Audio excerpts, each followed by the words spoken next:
The Morris 1000 went like the clappers.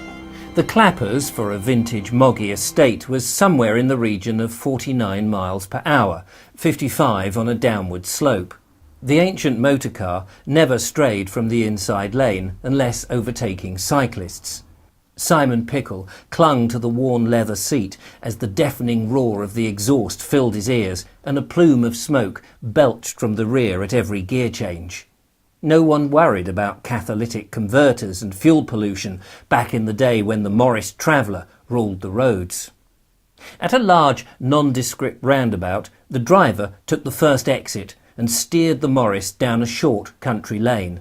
The sun shone brightly in the summer sky, with hardly a cloud covering the vast dome of blue.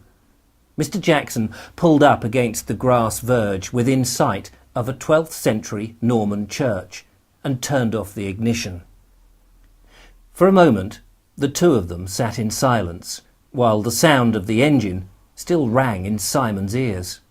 The man in the beige suit looked across at his passenger and then back to the church. "A whole week," he muttered. "That's out of the question. 1 day is enough. I know it's not your fault, Sonny, but I can't take you on any longer for your work experience." Simon didn't answer. He was staring at the detective's gun. It lay in the open glove compartment just in front of him. The man had shoved it there when they got into the car back at the police station, and ever since, Simon found it mesmerising. A real gun. Old, too, like the car, but very cool. And it lay inches from him. He wanted to pick it up. He started to reach out for it. "Don't touch that," Mr. Jackson said, grabbing the weapon and putting it into the door pocket on the driver's side. "It's not a toy, you know." "What are we doing here? Is it a stakeout?" Simon asked. "You have a vivid imagination, son. No, I just want to see the vicar." Mr. Jackson got out of the car and peered in through the driver's window. "You stay here. I'll be back in a minute." "I thought I was supposed to get experience of work. Can't I come and see you arrest the geezer?" "I'm not arresting him. I just need to see him, that's all. Stay in the car and don't touch anything." Mr. Jackson moved away and sauntered towards the church. Simon Pickle watched him through the grubby windscreen. For a detective, he looked unprofessional. His hair was messy and he needed a shave. Even the teachers at school didn't look that scruffy. But the beige suit was clean, almost too clean somehow, as if it resisted dirt. And weirdly, as the detective strolled away, Simon thought it emitted a phosphorus glow. When Mr. Jackson rounded the corner and disappeared from sight, Simon leant over to the driver's seat. The gun was still in the door pocket. It was shiny, as if it had been recently polished. Was it loaded, he wondered. He glanced up and checked around. The lane was empty, the sun beat down, and a light breeze toyed with the tall grass on the verge. Simon took off his jacket and dumped it on the back seat. This was T-shirt weather. He glanced out of the window at the ploughed fields in the distance, and then at the army of gravestones lining the churchyard beside him.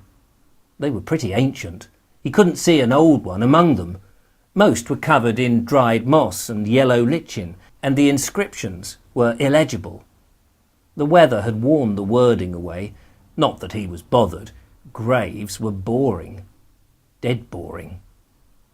Simon turned his attention to the car. It was a strange vehicle. Few instruments graced the dashboard, just two little ones and one great big speedo in the middle, like a kitchen clock or something out of a submarine. Curiously, the vehicle had no seat belts.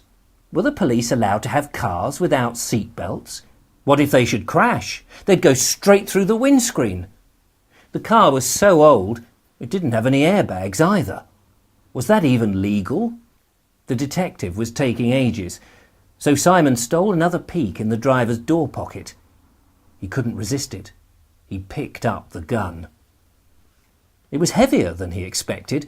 Silver with a black metal handle, reminding him of a shortened cowboy's gun. It was simple enough. A revolving chamber, a trigger, and a short barrel. Even so, you could do a lot of damage with a gun like that. He was careful not to touch the trigger, and he pointed it through the driver's window, aiming at a tree. Was it loaded? He asked himself again. Would Mr. Jackson leave a loaded gun in a car with a kid? That would be, what was the word his teacher often used? Irresponsible. Mr. Jackson was irresponsible. Simon lowered the gun, but he didn't let go completely. It felt good in his hand. It probably had a kick on it. Simon had seen YouTube videos showing kids playing with handguns who hurt their shoulders from the sharp recoil after firing them. Idiots. He'd be more careful. But Simon had never fired a gun. He'd like to, especially now that he was holding a gun. In fact, he was tempted to shoot a bullet at the old oak on the other side of the road. He raised the gun again. "Are you allowed to play with that, young man?" The voice came through the passenger window and took Simon by surprise, so much so he dropped the gun. It bounced off the driver's seat and tumbled into the footwell beside the pedals. Simon spun round and squinted through the open window. A man in a long black robe peered in at him. "What are you doing with a gun?" the stranger asked. "Who are you?" "I'm the vicar here." "Is that your gun? Is it real?" Simon didn't answer. His heart was thumping from shock. He blinked several times and looked the man up and down. The vicar was in his mid-40s, a dapper sort of man, straight out of a black and white movie. He had a short moustache, and his hair glistened as if covered in too much oil. It was neatly combed and had a parting on one side. Simon took an instant dislike to him. A chill rippled through his spine, and he shrank back from the window. "It's a toy," he burst out, and he leant down to retrieve the gun. "Just a toy. Anyway, what do you want?" The vicar narrowed his eyes. "Are you with your parents?" "No." "The police." The man frowned. He looked at the gun, which was back in the boy's hands. "It doesn't look like a toy." "It's a replica, isn't it? It's supposed to look real." "You're creepy. Go away or I'll tell on you." The vicar moistened his lips and stared at the boy as if unsure what to do. Simon wound the window up by hand. Stupid car, not even electric windows. The vicar went to say something else before the window was fully closed, but changed his mind. Simon noticed Mr. Jackson coming back. He was running, and he seemed worried. A huge frown streaked his face. "Well, nice talking to you, Simon," the vicar said, straightening up. Simon gaped at him. "How do you know my name?" But the vicar didn't reply. He turned sharply and passed through a rickety iron gate and hurried along a path that weaved through the graveyard. Simon went to return the gun to the door pocket, but the detective wrenched open the door at the same moment and the gun dropped onto the driver's seat. Simon quickly jabbed a finger towards the black-robed man. "Look, there's the vicar. Don't you want to talk to him?" Mr. Jackson shook his head as he got back into the car. His frown darkened when he saw the gun lying on the seat, and he swept it into the door pocket. "No, I told you I just wanted to see him." The Morris 1000 fired up, and Mr. Jackson reversed up the lane and backed into a field entrance. Pulling the steering wheel round sharply, he crunched the gears and drove out and up to a large roundabout. Neither spoke. After a supermarket lorry had passed them, Mr. Jackson slammed the gear stick into first and pulled away with a jolt, joining the busy dual carriageway. Simon glanced back to the church across the fields. He saw the vicar standing amidst the gravestones, watching them, and he felt another shiver race down his spine. Smoke chugged from the exhaust as Mr. Jackson mashed the gears, trying to increase speed. "Everything all right?"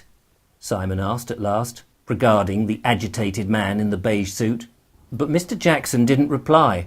He seemed preoccupied, as if he hadn't heard Simon at all. He just gripped the steering wheel with such force that his knuckles turned completely white.